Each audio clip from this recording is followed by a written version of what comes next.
오늘 오후 예배 말씀 스가랴서 9장 8절에서 10절 말씀으로 스가랴 강의 26번째 은혜입니다 라는 제목으로 말씀을 드리려고 합니다.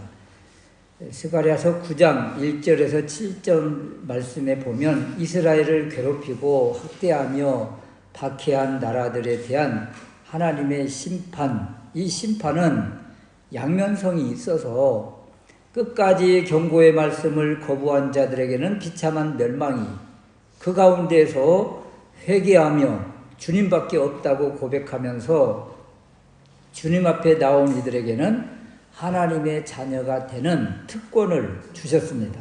그러므로 심판이 하나님께 돌아오게 하는 그 하나님의 방법이었다. 그래서 불신 가운데 있던 사람들 가운데 상당수가 질병과 실패라는 그 하나님의 심판을 통해서 하나님께 돌아온 이들이 많고, 또 돌아온 하나님의 백성들 가운데 상당수가 질병과 실패를 통해서 그 사명을 깨닫고 주의 종이 된 사람들이 많이 계십니다. 그러므로 질병과 실패, 시련과 고난을 통해서 하나님을, 또 하나님의 뜻을 깨닫는 은혜가 있으시기를 바랍니다. 이방인 열국의 심판 가운데 하나님의 백성들에게는 어떤 은혜가 있을까? 동일하게 하나님을 섬기고 믿고 주님을 주인으로 고백하는 그리스도인들에게 하나님은 어떤 은혜를 주실까? 첫 번째는 둘러 진쳐 주시는 은혜입니다. 8절 말씀에 보면 내가 내 집을 둘러 진을 쳐 주신다. 여기 둘러 진을 쳐 에워싸서 적군이 들어오지 못하도록 보호해 주시겠다는 하나님의 약속입니다. 이런 말씀을 보면 우리는 엘리사 선지자와 그 아람 군대가 연상되지 않습니까? 아람 군대가 엘리사 선지자가 주둔해 있는 도단성을 에워쌉니다. 개미 한 마리도 빠져나갈 수 없도록 완전한 포위한 상태에서 엘리사의 사원이 아침에 문을 당 열고 보니까 온통 아람 군대가 둘러 진쳐 있는 거예요. 그래서 선지자에 가서 우리 꼼짝없이 죽었습니다, 이렇게 탄식할 때 엘리사 선지자 두려워하던가요? 왜냐하면 이 아람 군대를 둘러싸고 있는 하늘의 천군 천사 불말과 불병거가 둘러 친쳐 있는 것을 엘리사 선지자는 보았거든요. 그러니까 두려워하지 않더라. 이처럼 하나님의 군대가 둘러 친쳐 주시는 이 요새를 누가 침입할 수 있겠는가? 적군도 들어올 수 없고, 포악한 자, 학대하는 자, 압제하고 괴롭히는 자, 얼씬도 하지 못한다. 이렇게 하나님께서 지켜주시겠다는 거예요. 8절 후반절 말씀에 보면 이는 내가 눈으로 친히 봄이라. 여호와께서 친히 보고 지켜주고 계시기 때문에 하나님의 완전한 보호 가운데 안전하다는 거예요. 이런 은혜 가운데 있으려면 우리가 어떤 모습이어야 됩니까? 학계 스가랴 선지자가 계속 외치는 메시지, 무너진 성전을 재건하라, 더럽혀진 성전을 청결히 하라, 이런 것 아닙니까? 오늘 말씀에도 보면 9장 7절 8절 말씀에 내가 내 집을 둘러 진을 쳐서 내가 내 집을 둘러 진쳐 주신다고 하시잖아요. 이 내 집이 무슨 집이에요? 예루살렘 성전 아닙니까? 그래서 성전을 빨리 재건을 해야 되는 것이고, 성전에 더러운 것이 모여있지 않도록, 더러운 것이 나를 장악하지 않도록 청결하게 하는 것, 이것이 바로 우리의 할 일이요, 이 은혜를 받는 하나님의 보호의 은혜를 받는 비결이다. 그래서 우리 역시 이 내면의 성전을 세우면, 청결히 하면 하나님이 거하시고, 그리고 하나님께서 지켜주시고 안전케 하시는 이 은혜를 우리도 받을 수 있다. 이 안전보호의 말씀이 선포된 후 얼마 있다가 페르시아 제국을 무너뜨린 알렉산더가 이제 온 땅을 점령할 때, 그 유다를 점령할 때, 유다에 찾아왔을 때 그 일화가 있지 않습니까?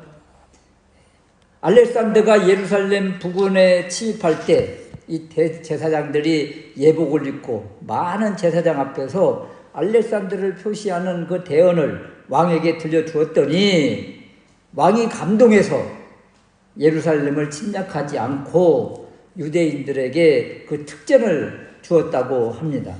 물론 헬라 시대 성전을 모독한 그 안티오쿠스 에피파네스, 이런 참으로 무시무시한 포악한 왕도 있었지만, 또 얼마 후에 로마로부터 비참하게 멸망을 당하는 일이 있었지만, 이렇게 간헐적으로 중간중간에 하나님께서 보호하시는 그 보호하심의 은혜를 이스라엘 역사 가운데 보여주시는 거예요.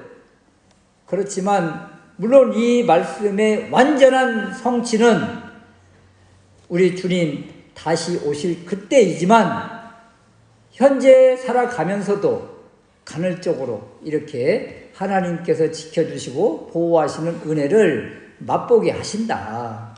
그래서 우리에게 더 믿음 위에 굳게 서 있으라고 우리 주님께서 계속 말씀을 주시는 것이 아닌가. 두 번째는 이 완전한 보호를 위해서 오실 분, 이분을 메시아라고 하는데, 메시아, 이분은 어떻게 오실까? 스가랴서 9장 9절을 보십시오. 이건 너무도 우리가 다른 것은 다 몰라도 이 스가랴서 9장 9절은 어디서 많이 들어본 그 메시지 아닙니까? 시온에 따라 크게 기뻐할지어다, 예루살렘에 따라 즐거이 부를지어다. 보라, 내 왕이 내게 임하나니 그는 공의로우며 구원을 베풀며 겸손하여서 나귀를 타나니 나귀의 작은 것 곧 나귀 새끼니라. 여러분, 우리 많이 들어본 말씀이잖아요. 이 말씀이 바로 이 스가랴 9장 9절에 있는 거예요. 우리 주님 이 땅에 오셔서 예루살렘 입성하실 때 그 모습 아닙니까?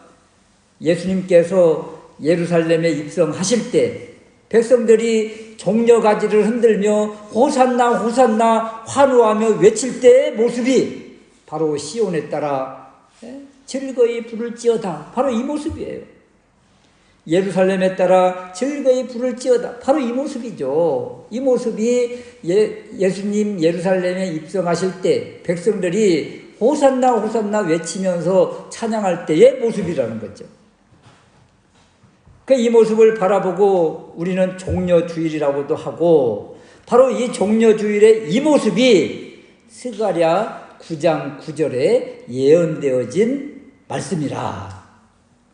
시온, 예루살렘 같은 곳을 계속 반복해서 크게 기뻐하라, 즐거이 부르라고 이렇게 말씀을 주시잖아요. 계속 반복적인 것을 선포하면서 강조해주는 그런 메시지예요. 여기에 이스라엘 백성들이 품은 메시아 사상이 담겨 있습니다. 9장 1절에서 8절 말씀까지 이스라엘 백성들은 어떤 메시아관을 가지고 있었는가 하면, 하나님의 백성을 학대하는 열국, 열방의 민족을 심판하시고 이스라엘을 안전하게 보호하신다는 메시지가 9장 전반절의 메시지잖아요.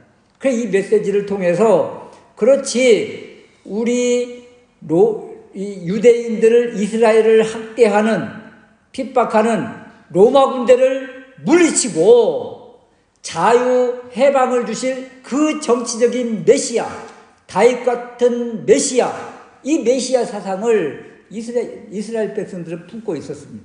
그러니까 스가랴 9장 1절에서 8절 말씀을 보면, 정치적인 메시아, 다윗과 같은 메시아, 군사적인 메시아, 이분이 오셔서 우리를 자유케 하고 해방시켜 주시겠구나. 이렇게 생각을 하고 있었지요. 그런데 또 다른 한편의 메시아 사상이 있다는 걸 또 아세요? 이 9절 말씀, 9절 후반절에 그는 공의로우며 구원을 베풀며 겸손하여서 나귀를 타고 오신다. 여기에는 강한 용사의 이미지가 없잖아요. 정치적인 메시아, 왕으로 오시는 메시아, 이런 의미가, 이런 이미지가 없잖아요. 나귀를 타고 오신다. 이것은 한마디로 겸손입니다. 겸손, 한없이 낮아짐. 그래서 1절에서 8절에서는 통치하시는 왕, 심판하시는 왕, 정치적인 메시아, 이런 모습인데, 이런 모습과 전혀 다르게 겸손하게 오시는, 낮아지는 이런 메시아를 소개하고 있는 거예요. 10절 말씀, 메시아가 오셔서 어떤 일을 하시는가? 내가 에브라임의 병거와 예루살렘의 말을 끊겠고 전쟁하는 활도 끊으리니, 전쟁의 모든 도구들이 다 사라진다는 것 아니에요? 오늘날로 바라보면 핵무기도 사라지고 탱크, 이런 총 이런 것들이 다 사라진다는 것 아닙니까? 전쟁이 없어지고 평화가 도래하니까 이런 살상 무기들이 다 사라지는 거예요. 그러면 나귀 타고 오신 그 겸손하고 낮아지신 이 메시아가 또 겸손으로 어떻게 이런 평화를 이룰 수 있겠는가? 강한 군대, 강한 힘이 대적을 굴복시키는 것인데, 아니 나귀를 타고 어떻게 세상을 통치하시고 대적을 무력화시킬 수 있겠는가? 여러분, 예수님이 오셔서 자신의 존재를 다 드러내실 때 유대인들이 왜 예수님을 배척했을까요? 왜 받아들이지 않았을까요? 제자들 가운데 특히 가룟 유다는 왜 예수님을 배신했을까요? 바로 이 말씀을 받아들이지 않으니까 자기들이 생각한 메시아관과 전혀 다른 말을 하고 있으니까 이게 무슨 메시아야 하면서 배척을 하고 배신을 하게 되는 거예요. 이들이 가지고 있는 메시아 사상은 오늘 스가랴서 9장 1절에서 8절 말씀에 있는 이 말씀의 메시아를 고대하고 있었던 것이죠. 정치적인 메시아, 왕으로 오신 메시아, 통치하시는 메시아, 심판하시는 메시아, 적군을 완전히 멸망시켜 주시고 적군에게서 고통받고 있는 유대 백성들을 해방시켜 주실 메시아. 그런데 우리 주님은 오셔서 자꾸 십자가 이야기만 하시고, 그리고 그 제사장들의 공격과 본디오 빌라도의 이 재판석에서 한없이 무기력한 모습으로 결국 십자가에서 죽음을 당하는 이 모습 앞에 정치적인 메시아 사상을 가지고 있는 이들은 계속 주님을 십자가에서 죽이라고 배척하고 배신했던 것입니다. 겸손의 메시아, 지금 오늘 스가랴서 9장 9절에서 10절 말씀에 소개해주고 계시는데, 이 메시아 사상은 자기들의 마음에 다가오지 않는 거예요. 하나님의 말씀은 분명히 선언이 됐는데 자기들이 원하는 메시아만 취하고 겸손하고 낮아지신 이런 메시아는 배척을 하는 이런 모습이더라. 그래서 우리가 하나님의 말씀을 자세히 알아야 이런 잘못된 우를 범하지 않는다. 하나님은 때로는 다윗과 같은 정복의 모습이 있는가 하면 예수님처럼 겸손과 낮아짐으로 하나님의 뜻을 이루는 것도 있다는 이 양면성을 우리가 기억을 해야 되겠다. 심판의 양면성을 우리가 살펴봤잖아요. 어떤 이는 심판을 통해서 멸망을 당하고 어떤 이는 심판을 통해서 복음을 깨닫고 하나님의 백성 안으로 들어오는 놀라운 은혜가 있는 것처럼 메시아 사상, 그리스도를 바라보는 관점도 이 양면성을 분명히 이해해야 되겠다. 우리 주님 이 땅에 오셔서 초림하셔서 보여주신 메시아 사상은 어떤 메시아 사상이에요? 겸손의 왕으로 오신 메시아예요. 그렇다면 이 양면성을 분명히 가지고 계실 텐데 심판하고 형벌하고 주님을 믿지 않는 이들을 멸망하시는 그 메시아는 언제 오실까요? 다시 오실 우리 주님, 재림의 주님은 이제 심판의 주로 오시죠. 그래서 이 양면성을 가지고 있으면 우리가 잘못된 그 결정을 막아줄 수가 있다. 우리를 구원해 주시고 하나님의 백성 자녀 삼아 주시기 위해서 이 땅에 겸손으로 오신, 나귀 타고 오신 겸손의 왕 예수님을 우리가 다시 한번 믿음으로 고백해야 되겠구나. 스가랴서에서 이렇게 예언되어진 이 말씀을 다시 한번 믿음으로 받아야 되겠다. 그렇다면 스가랴서의 핵심은 계속적으로 성전을 재건하라는 거예요. 그러면 이 성전을 재건하는 데 있어서 우리 주님이 겸손의 왕으로 오시는 것과 우리와 성전 재건과 어떤 의미가 있는가? 내면의 성전은 바로 이 겸손의 왕 예수님을 본받는 겸손으로 내면의 성전은 이루어진다는 거예요. 우리의 내면의 성전 무엇으로 여러분 점점 성전으로 만들어 가십니까? 우리 주님을 닮는 것처럼 겸손, 낮아짐, 이것으로 우리의 내면의 성전을 가꿀 때 우리 안에 계신 성령님 기뻐하시고, 그리고 이 성령님이 우리에게 무엇을 주시는가? 보호하시는 은혜를 깨닫게 하시고, 그리고 10절 말씀에 평화의 복음으로 우리를 위로해 주신다. 이 혼탁한 세상, 혼란스러운 세상 가운데에서 어떻게 우리가 평안을 유지할 수 있겠는가? 지금 막 비바람이 내치고 강풍이 내리치는 가운데 어떻게 우리가 흔들리지 않고 굳건하게 믿음을 지킬 수 있겠는가? 겸손의 왕으로 오신 주님을 마음에 품고 주님이 주시는 평화가 우리를 다스리면 이 세찬 풍란, 풍파, 시련, 고난, 아픔, 질병 가운데서 우리는 믿음이 흔들리지 않고 평화를 유지할 수가 있다. 이 내면의 성전, 가장 중요한 겸손과 낮아짐을, 이 낮아짐의 덕목을 마음에 품어서 주님을 닮아가는, 그래서 주님이 주시는 평화를 누리고 사는 우리가 될 수 있으시기를 주님의 이름으로 축원합니다. 아멘.